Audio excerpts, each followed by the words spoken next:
This is the Propaganda Report. I'm Brad Binkley. I want to say thank you to Tony for the birthday donation and wishes earlier today. I appreciate that. And anyone else who is so inclined to do the same.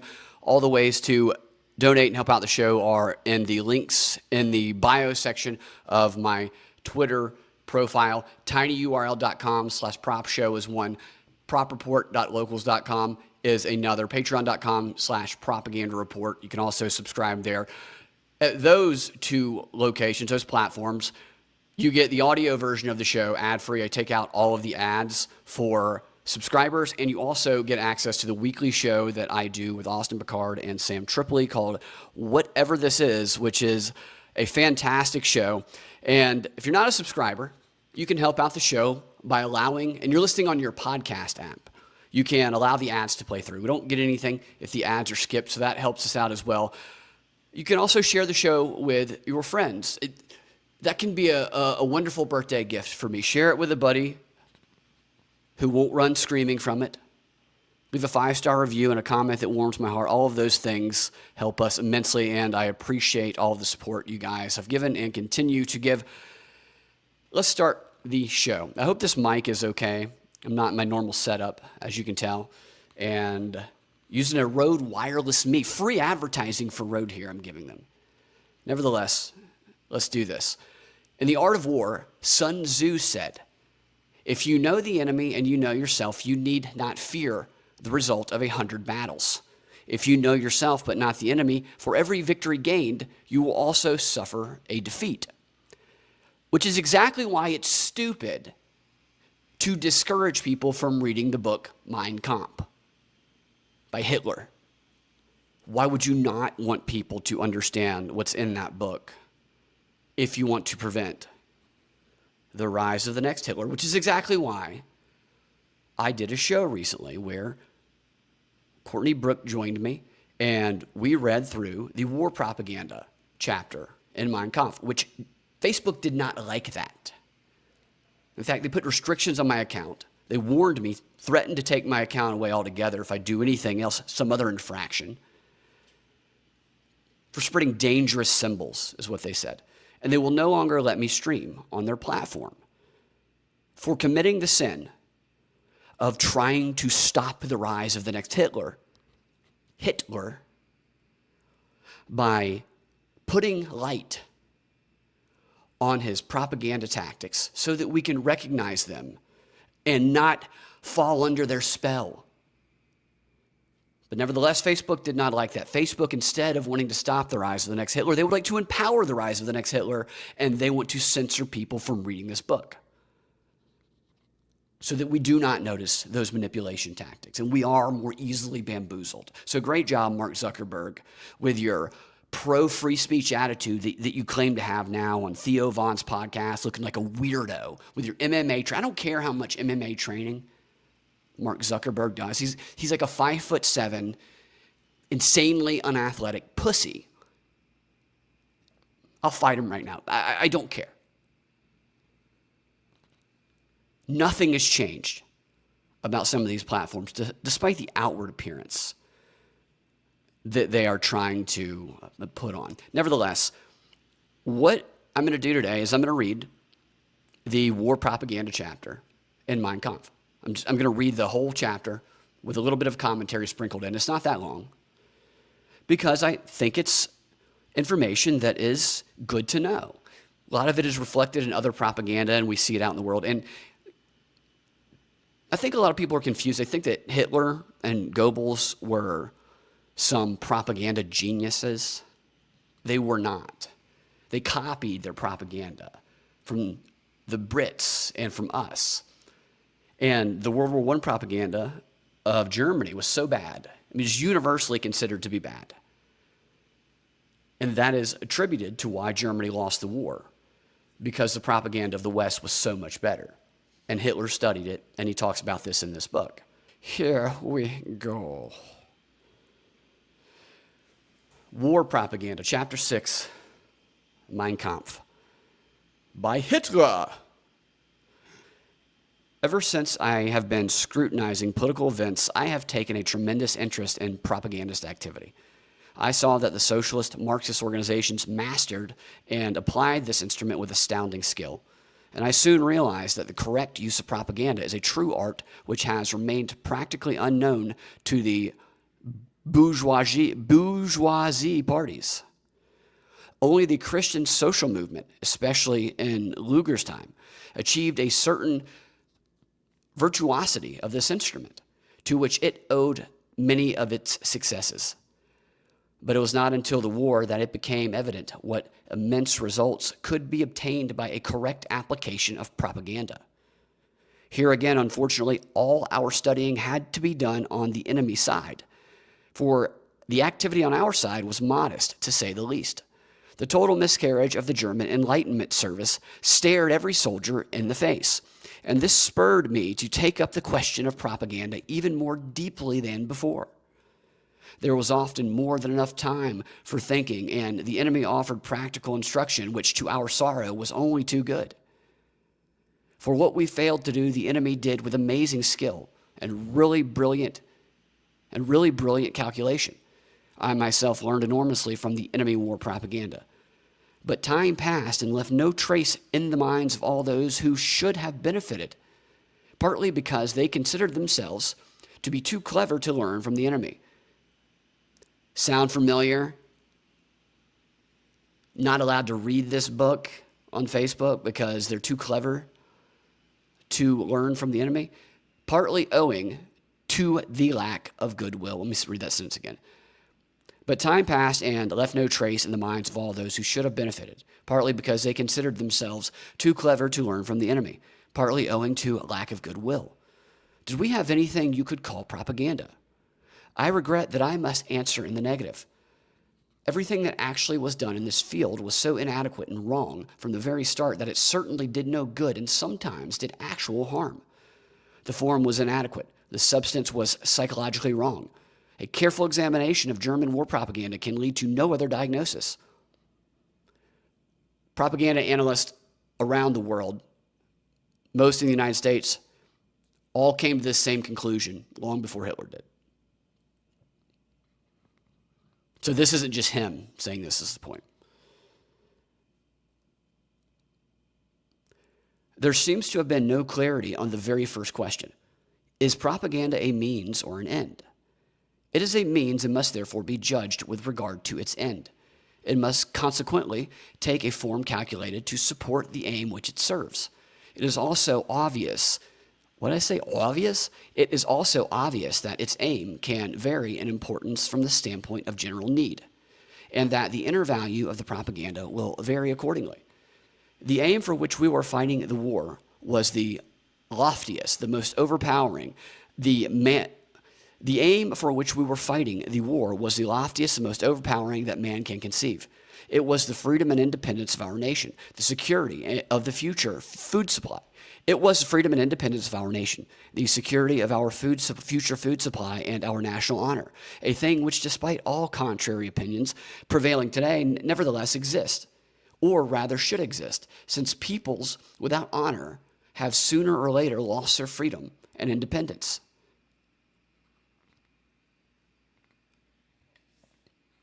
I'm going to read that paragraph again. It was a little choppy on that read.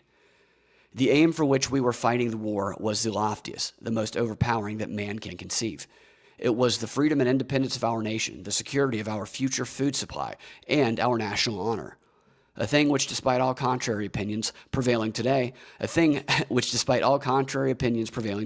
nevertheless exist, or rather should exist, since peoples without honor have sooner or later lost their freedom and independence, which in turn is only the result of a higher justice, since generations of rabble without honor deserve no freedom. Any man who wants to be a cowardly slave can have no honor, or honor itself would soon fall into general contempt.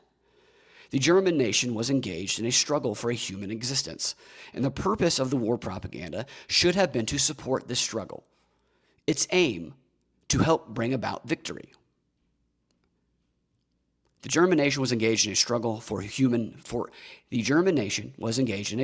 human existence, and the purpose of war propaganda should have been to support this struggle, its aim to help bring about victory. When the nations on this planet fight for existence, when the question of destiny, to be or not to be, cries out for a solution, then all considerations of humanitarianism or aesthetics crumble into nothingness. For all these concepts do not float about in the ether. They arise from man's imagination and are bound up with man. When he departs from this world, these concepts are again dissolved into nothingness, for nature does not know them.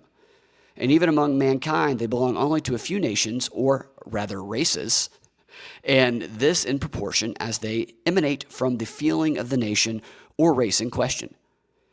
Humanitarianism and aesthetics would vanish even from a world inhabited by man, if this world were to lose the races that have created and upheld these concepts.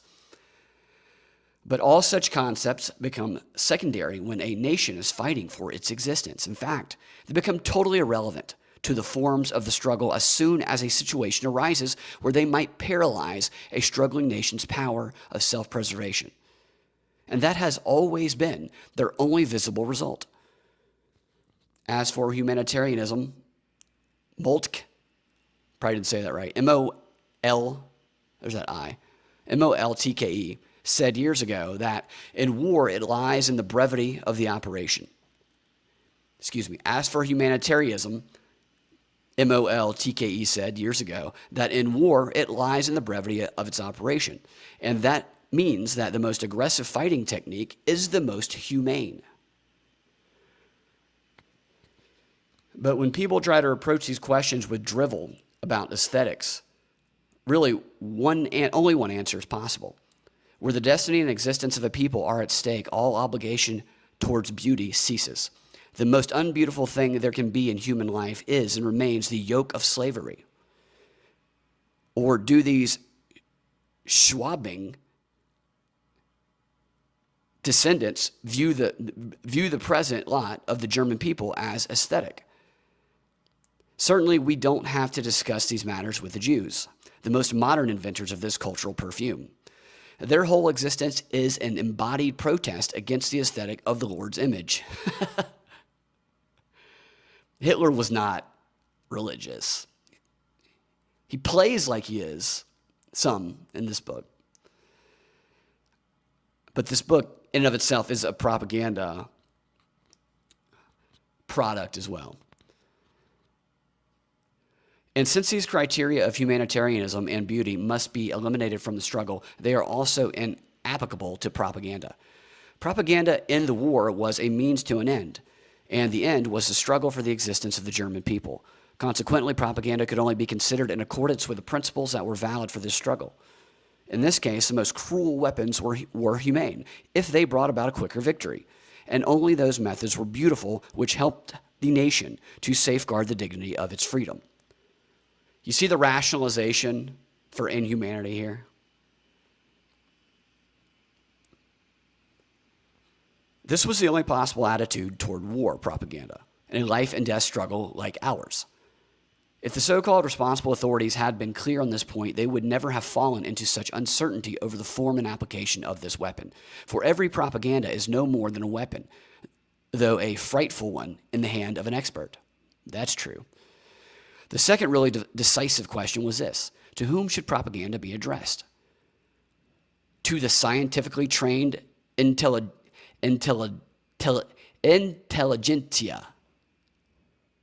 or to the less educated masses? It must be addressed always and exclusively to the masses. While the intellects, or those who today unfortunately often go by that name, what they need is not propaganda but scientific instruction. The content of propaganda is not science any more than the objects represented in a poster is art. The art of the poster lies in the designer's ability to attract the attention of the crowd by form and color. A poster advertising an art exhibit must direct the attention of the public to the art being exhibited. The better it succeeds in this, the greater is the art of the poster itself. Spoken from an artist himself, you know. The poster should give the masses an idea of the significance of the exhibition. It should not be a substitute for the art on display. Anyone who wants to concern himself with the art itself must do more than study the poster, and it will not be enough for him just to saunter through the exhibition. we may expect him to examine and immerse himself in the individual works and thus little by little form a fair opinion. A similar situation prevails with what we today call propaganda. The function of propaganda does not lie in the scientific training of the individual, but in calling the masses' attention to certain facts, processes, necessities, etc., etc., whose significance is thus for the first time placed within their field of vision. Yeah, he could have just said, don't overcomplicate it. Probably knocked a few pages off there. I'm going to read that one more time. The function of propaganda does not lie in the scientific training of the individual, but in calling the masses' attention to certain facts, processes, necessities, etc., whose significance is thus for the first time placed within their field of vision. Basically, you don't want your target audience to have to do a bunch of homework or be highly educated in order to propagandize them with your message. Although there are propaganda messages designed for people in that higher echelon, but he's talking about mass propaganda. The whole art consists in doing this so skillfully that everyone will be convinced that the fact is real, the process necessary, the necessity correct, etc. But since propaganda is not and cannot be the necessity in itself, since its function, like the poster, consists in attracting the attention of the crowd and not in educating those who are already educated or who are striving after education and knowledge. Its effect, for the most part, must be aimed at the emotions and only to the very limited degree at the so-called intellect. All propaganda must be popular All propaganda must be popular, and its intellectual level must be adjusted to the most limited intelligence among those it is addressed to. Consequently, the greater the mass it is intended to reach, the lower its purely intellectual level will have to be. Sounds like MSNBC. But if, as in propaganda, for sticking out a war, the aim is to influence a whole people, we must avoid excessive intellectual demands on our public, and too much caution cannot be exerted in this direction. I think we can see a lot of that today, and always, really. The more modest its intellectual ballast, the more exclusively it takes into consideration the emotions of the masses, the more effective it will be. And this is the best proof of the soundness or unsoundness of a propaganda campaign, and not success in pleasing a few scholars or young aesthetics. Wait a minute, what's that say? Aesthetes? I'm sure I didn't say that right. Whatever. The art of propaganda lies in understanding the emotional ideas of the great masses and finding through a psychologically correct form the way to the attention and thence the heart of the broad masses. The art of propaganda lies in understanding the emotional ideas of the great masses and finding through a psychologically correct form the way to the attention and thence to the heart of the broad masses. The fact that our bright boys do not understand this merely, the fact that our bright boys do not understand this merely shows how mentally lazy and conceited they are. Once we understand how necessary it is for propaganda to be adjusted to the broad mass, the following rule results. It is a mistake to make propaganda many-sided, like scientific instruction, for instance. The receptivity of the great masses is very limited. Their intelligence is small, but their power of forgetting is enormous. In consequence of these facts, all effective propaganda must be limited to a very few points and must harp on these in slogans until the last member of the public understands what you want him to understand by your slogan. As soon as you sacrifice this slogan and try to be many-sided, the effect will piddle away, for the crowd can neither digest nor retain the material offered. In this way, the result is weakened and, in the end, entirely canceled out. Thus, we see that propaganda must follow a simple line, and correspondingly, the basic tactics must be psychologically sound. For instance, it was absolutely wrong to make the enemy ridiculous as the Austrian and German comic papers did. It was absolutely wrong because actual contact with the enemy soldier was bound to arouse an entirely different conviction, and the results were devastating. For now the German soldier, under the direct impression of the enemy's resistance, felt himself swindled by his propaganda service. His desire to fight or even stand firm was not strengthened, but the opposite occurred. His courage flagged. By contrast, the war propaganda of the English and Americans was psychologically sound. This is where he learned from. By representing the Germans to their own people as barbarians and Huns, they prepared the individual soldier for the terrors of war. He's talking about I'll just start the paragraph over again. By contrast, the war propaganda of the English and Americans was psychologically sound. By representing the Germans to their own people as barbarians and Huns, they prepared the individual soldier for the terrors of war, and thus helped to preserve him from disappointments. After this, the most terrible weapon that was used against him seemed only to confirm what his propagandists had told him. It likewise reinforced his faith in the truth of his government's assertions, while, on the other hand, it increased his rage and hatred against the vile enemy. For the cruel effects of the weapon, whose use by the enemy he now came to know, gradually came to confirm for him the Hunnish brutality of the barbarous enemy, which he had heard all about, and it never dawned on him for a moment that his own weapons possibly, if not probably, might be even more terrible in their effects. Exactly. And so the English soldier could never feel that he had been misinformed by his own countrymen, as unhappily was so much the case with the German soldier that in the end he rejected everything coming from this source as swindles and bunk.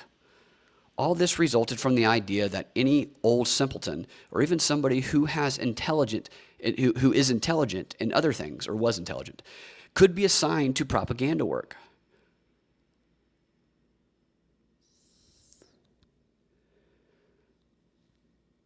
All this resulted from the idea that any old simpleton, or even somebody who was intelligent in other things, could be assigned to propaganda work, and the failure to realize that the most brilliant psychologist would have been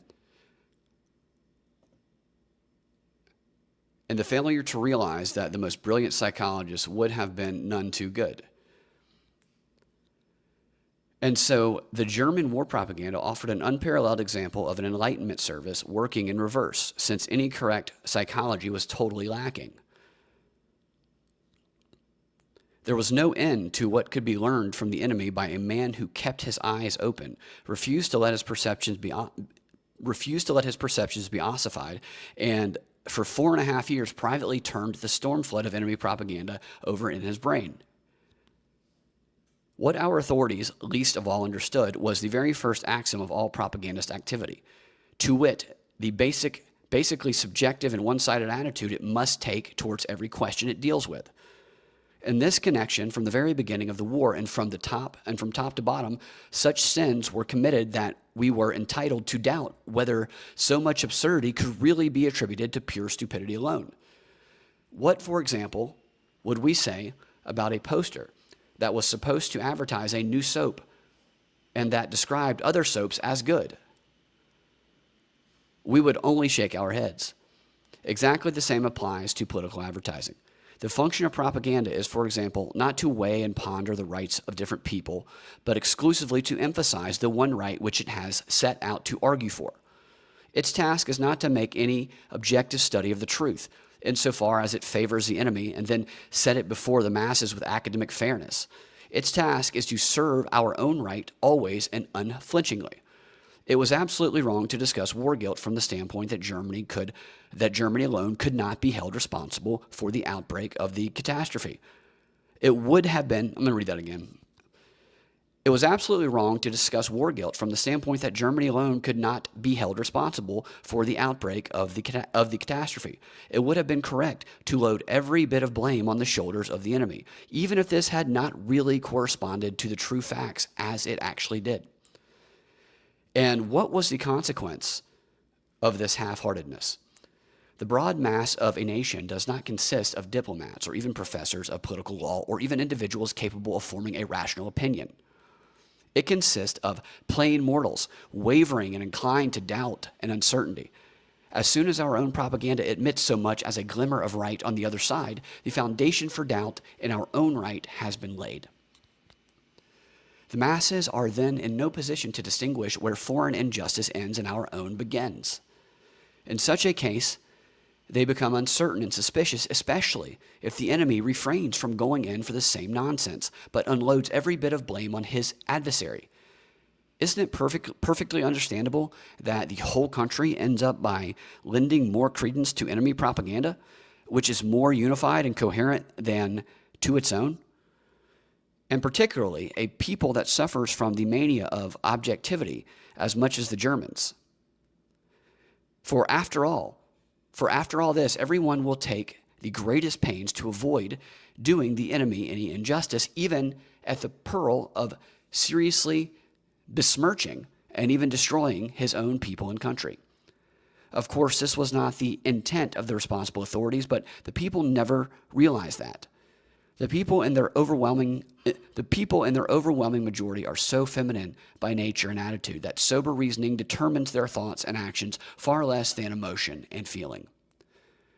And this sentiment is not complicated, but very simple and all of a piece. And this sentiment is not complicated, but very simple and all of a piece. It does not have multiple shadings. It has a positive and a negative, love or hate, right or wrong, truth or lie. Never half this way, and half that way, never partially or that kind of thing. English propagandists understood all this most brilliantly and acted accordingly. They made no half statements that might have given rise to doubts. Their brilliant knowledge of the primitive sentiments of the broad masses is shown by their atrocity propaganda, which was adapted to this condition. As ruthless as it was brilliant, it created the preconditions for moral What are you...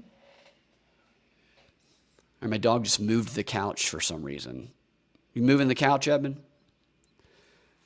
Start that paragraph again. Talking about the English. Their brilliant knowledge of the primitive sentiments of the broad masses is shown by their atrocity propaganda, which was adapted to this condition. As ruthless as it was brilliant, it created the preconditions for moral steadfastness at the front, even in the face of the greatest actual defeats. And just as strikingly, it pilloried the German enemy as the sole guilty party for the outbreak of the war. The rabid, impudent bias and persistence with which this lie was expressed took into account the emotional, always extreme attitude of the great masses, and for this reason was believed. How effective this type of propaganda was is most strikingly shown by the fact that after 4 years of war, it not only enabled the enemy to stick to its guns, but it even began to nibble at our own people.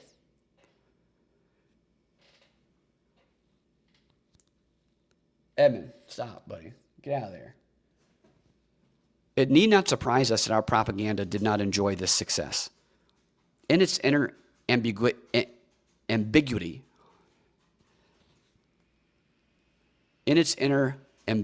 alone, it bore the germ of ineffectualness. And finally, its content was such that it was very unlikely to make the necessary impression on the masses. Only our feather-brained statesmen could have dared to hope that this insipid, pacifistic bile could fire men's spirits till they were willing to die. As a result, their miserable stuff was useless, even harmful, in fact. But the most brilliant propagandist technique will yield no success unless one fundamental principle is born in the mind constantly and with unflagging attention. It must confine itself to a few points and repeat them over and over. Here, as so often in this world, persistence is the first and most important requirement for success. Particularly in the field of propaganda, we must never let ourselves be led by aesthetics or people who have grown blasé, not by the former, because the form and expression of our propaganda would soon, instead of being suitable for the masses, have drawing power only for literary tease, and of the second we must beware. Because lacking in any fresh emotion of their own, they are always on the lookout for new stimulation.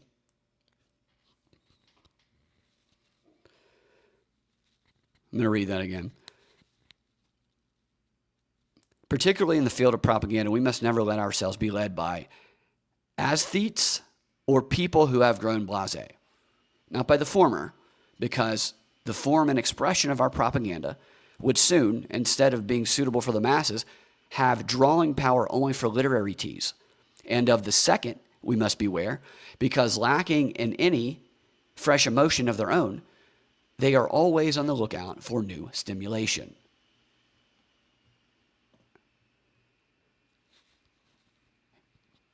These people are quick to weary of everything. They want variety, and they are never able to feel or understand the needs of their fellow men who are not yet so callous. They are always the first to criticize a propaganda campaign, or rather its content, which seems to them too old-fashioned, too hackneyed, too out of date, etc. They are always after novelty in search of a change, and this makes them mortal enemies of any effective political propaganda. For as soon as the organization and the content of the propaganda begin to suit their taste, it loses all cohesion and evaporates completely. The purpose of propaganda is not to provide interesting distraction for blasé young gentlemen, but to convince, and what I mean is to convince the masses. But the masses are slow moving, and they always require a certain time before they are ready to even notice a thing.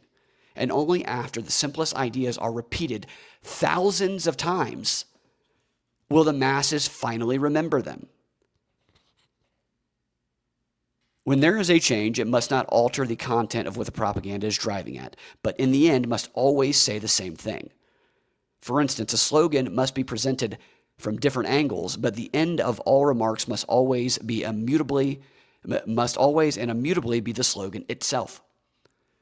Only in this way can the propaganda have a unified and complete effect.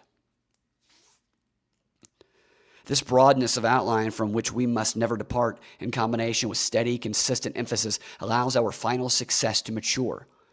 And then, to our amazement, we shall see what tremendous results such perseverance leads to results that are almost beyond our understanding. All advertising, whether in the field of business or politics, achieves success through the continuity and sustained uniformity of its application.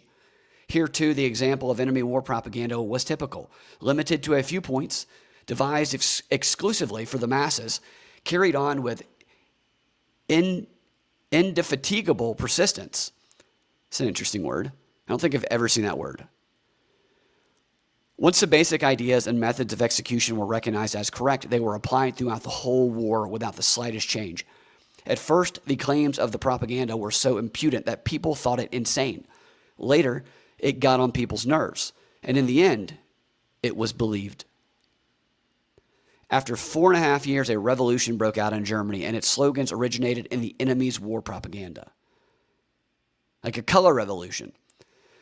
And in England, they understood one more thing, that this spiritual weapon can succeed only if it is applied on a tremendous scale, but that successes amply covers all cost.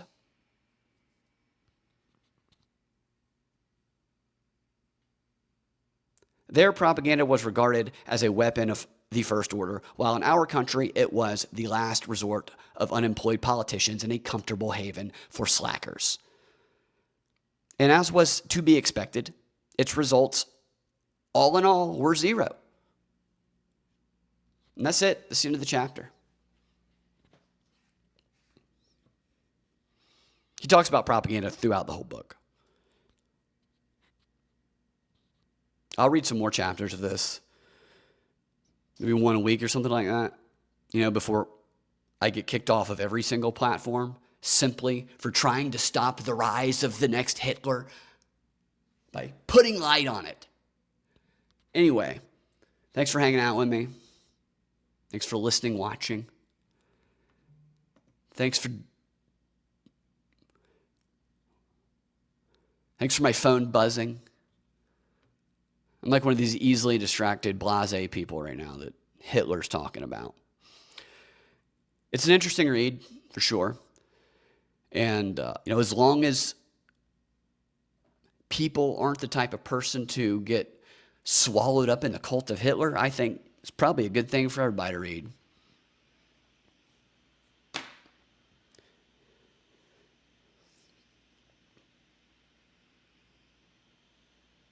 He's kind of a putz, even in his own telling of his backstory. All right, propagandafight.com, at Freedom Act Radio on X. YouTube.com/Brad Binkley, propaganda. I already said that one. Patreon.com/propaganda report, propreport.locals.com, Instagram, propaganda report, all that stuff. Rockfin, propaganda report, Rumble, propaganda report. You got it. Peace out, y'all.